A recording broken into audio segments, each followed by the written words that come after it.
Mohammed is an example of how families have been empowered. So I think his story related to mine is going to give you a much better overview of where we have tried to go at Mackenzie Centre. I will just stress this is what we've tried at Mackenzie Centre, and other people have done other amazing things, but this was our shot at it. So, Mohammed. Thank you. Thank you, everyone. First.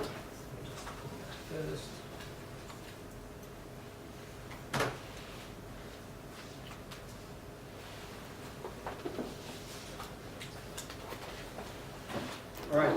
Just want to say thank you to everyone, and also I'd like to apologize. Haven't been keeping well for 3 days since that disaster in Christchurch. I lost 4 of my friends in there. So yeah, if I fumble around words, I apologize. Sorry.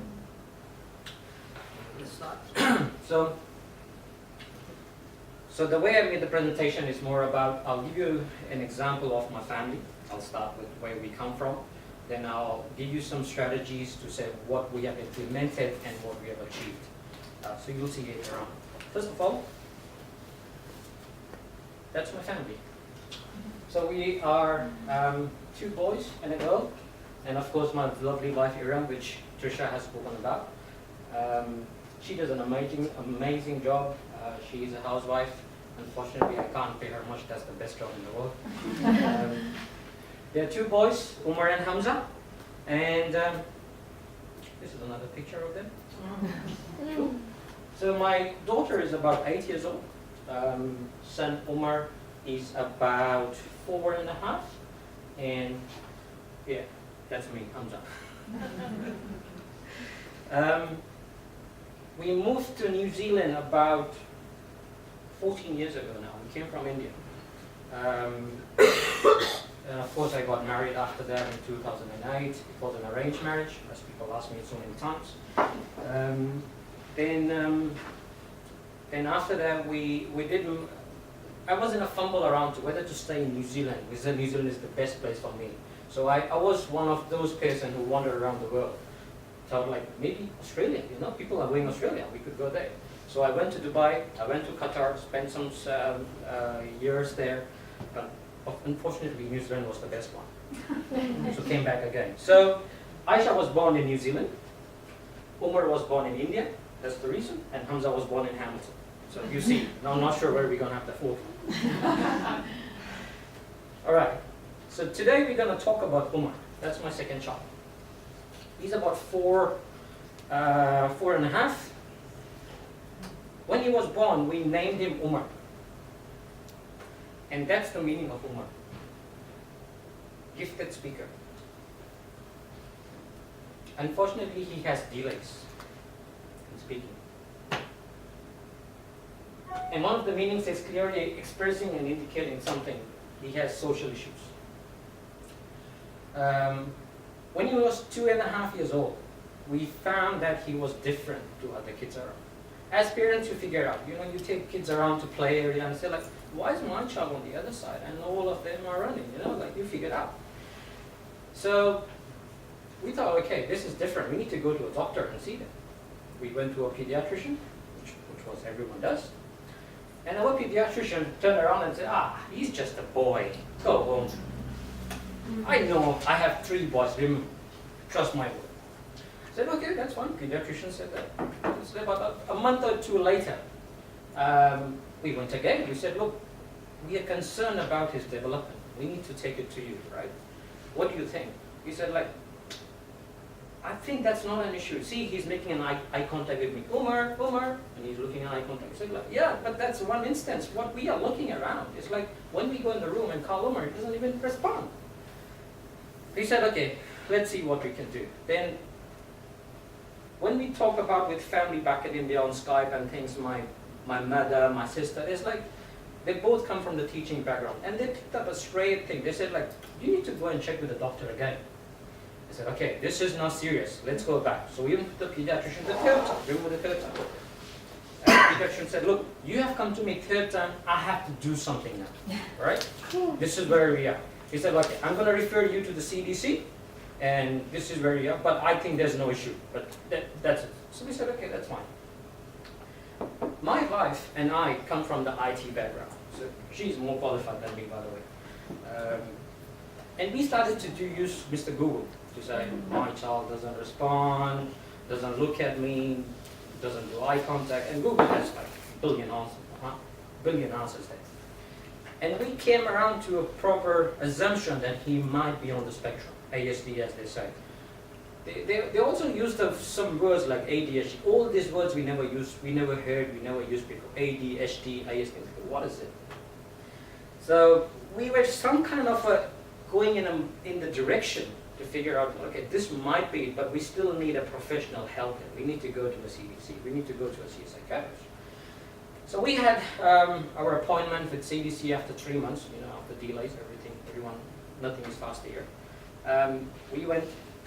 Unfortunately, I was not part of that meeting. I was taking care of my 2 sick kids in the car, and my wife and the kid, Umar, went, and they spent about an hour and a half.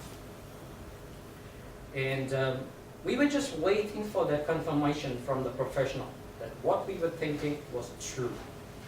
So when my wife came out of the doors, she just looked into my eyes, and I didn't have to ask any question. The eyes showed me the answer that yes, that was the confirmation. And this happened around October 2017 that we had an appointment. After that, we were just devastated. Like, we were like worried. That was the time I was in more distress, more stress. As an Indian, I never take stress because stress is not part of life. I don't know. But that time I was in more stress. I would come home, we would not talk, maybe we would skip dinner, we would not go out, our social life just went off. We would not meet any of the family friends. That's it. This happened in October. Then we said, like, look, this is not gonna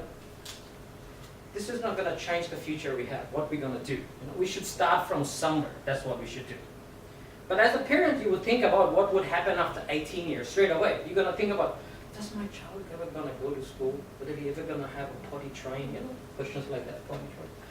And you keep thinking, what's gonna happen 20 years after, 25 years? And eventually you will think, what will happen when I die? So there's all these things that's happening around man. Like, it's like, what's happening? As a father, I think it differently. As a mother, of course, my wife thinks totally different. And until then, we haven't told anyone in the family. This is just between me and my wife. And it's like we're just going into that deep stress. 2 things came out of the CDC meeting, Child Development Center meeting that we had. They said, look, you have options. What you could do is you could either go to the Mackenzie Center, which is based in Hamilton. It is an early intervention family-based center. Or either there is the help from Ministry of Health, Ministry of Ed, that a co-worker comes every once a month and it's a 1-month delay. But she said, look, I suggest you go to the Mackenzie Center because it's a weekly interaction. And surprisingly, Mackenzie Center has a website. Amazing. So as people from IT, we started to look at the website. Oh, this looks fantastic. And this was part of the November thing. And I thought, look, let me give a call to Mackenzie Center because we don't know what to do. We are parents who are just being told your son is autistic and we don't know where to go, what to do. And I was also trying to think in other ways whether Hamilton is the best place, whether Auckland is the best place, whether I go somewhere else in New Zealand or across the ditch or somewhere in the world. Trying all those evaluations myself to say what we have here is the best, or is there something else? Maybe USA, I don't know. But we were trying to evolve all those things. So anyway, I made a call to Mackenzie Center. Of course, they got a reception. The call went to reception and they said, someone will get to you soon. I said, oh, okay, that will be a long wait then. In the evening, a beautiful voice called up, and that was Trisha, by the way. Sorry, Trisha. She spoke to me starting with like, tell me about your family, tell me about your son.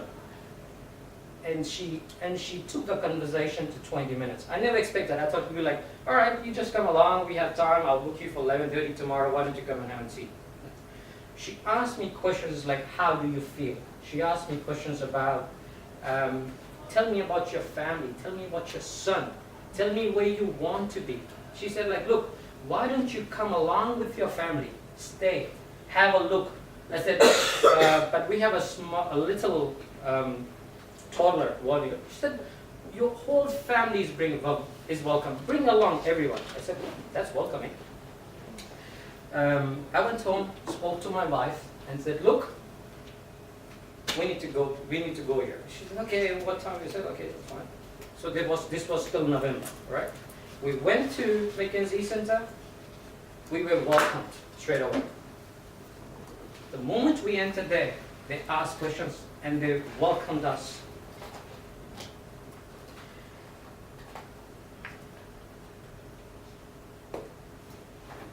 They welcomed us in a way that no one did before.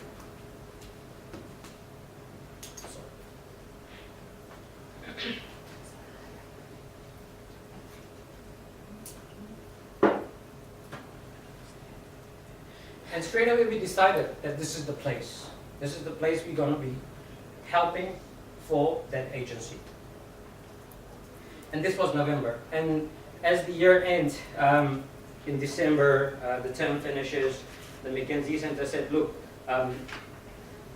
we enroll you. If you have to make the choice. If you say that you want to come here, we'll do all the paperwork, we'll do all the things. But it's the end of year, you will be starting end of January or February next year. I said, okay, that's fine. Start of February, we went back into the Mackenzie Center. We were assigned a co-worker, we started to work along, and this is where we're still working in the model to say, all right, the approach was, as a parent, we are going to a center where you have professionals, a center where there are people who are going to work. We're coming home with that information, utilizing it, and trying to work it out into what strategy we could work on. End of February, Tricia mentioned about a course called Now Next. We never heard about it. The website says about Hanan program, ISD program, autism awareness in Australia. We did that online. We did many courses. Actually, my wife did more, not me. Trying to know as to what actually happens in the mind of an autistic child.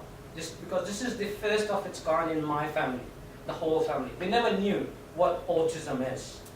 So we have to understand that. As a parent, we had the opportunity and as a leader, we had to step in and understand what it actually means. So Tricia said, no, Mohammed, you have to go to this Now and Next. I said, okay. I said, like, okay, if you say so. But anyway, we started March 2018. That was the first course of Now and Next, so we enrolled on it. And just before that, when we figured out that Umar was delayed in the speech, most of the people around us told us to say, look, maybe your kid is not talking at home. Maybe send him to a kindy. You know, but I said, like, he's only 2.5 years old. But we still enrolled him into a kindy, thinking that he will pick up some speech over there. And this was like just well before when even he was diagnosed in that. So again, I have some more slides coming in where we have that IP meetings with the kindy, what were there, how they were setting the goals and so on. And I'll give you some more examples going on. So he started to go to kindy, and we were doing that course in February. Now, I just have a question. Find me where he is. The kids are here, he's there. The kids are here, he's there. He doesn't want to interact. And all of our IP meetings are about how we interact and how we utilize that kindy environment to help him to gain skills. And me and my wife, we together work on this. She's more in the driver's seat than me. I actually take out and do the easy job of working, actually. So we changed some strategies. As a parent, we wanted our kid to have the best possible start in life. That every parent has. So what we did is, I don't know, then we realized that we need to change. We need to change how we think. We need to change to utilize the skills of agencies, collaboration. We need to change to adapt what the community has to give. We need to change what the culture has to give. Technology, iPad maybe, I don't know. Like, we need to change. We need to try all those skills and work together. So we started to work in a model called Agile. Take things everywhere, process it, and then implement it.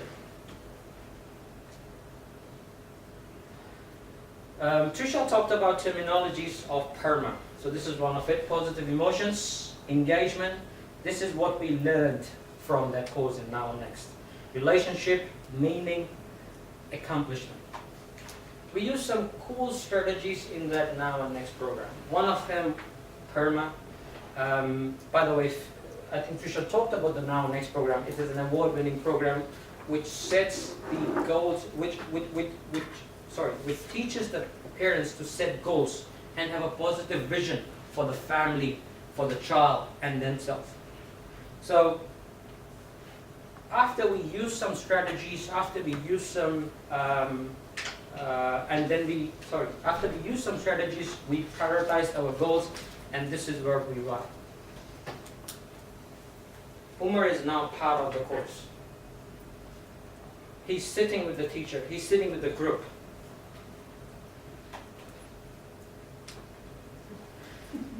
I didn't put that slide there just because he likes girls.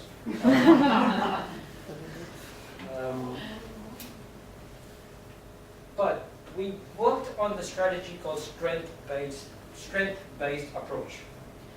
Now, a couple of slides back I mentioned that Umar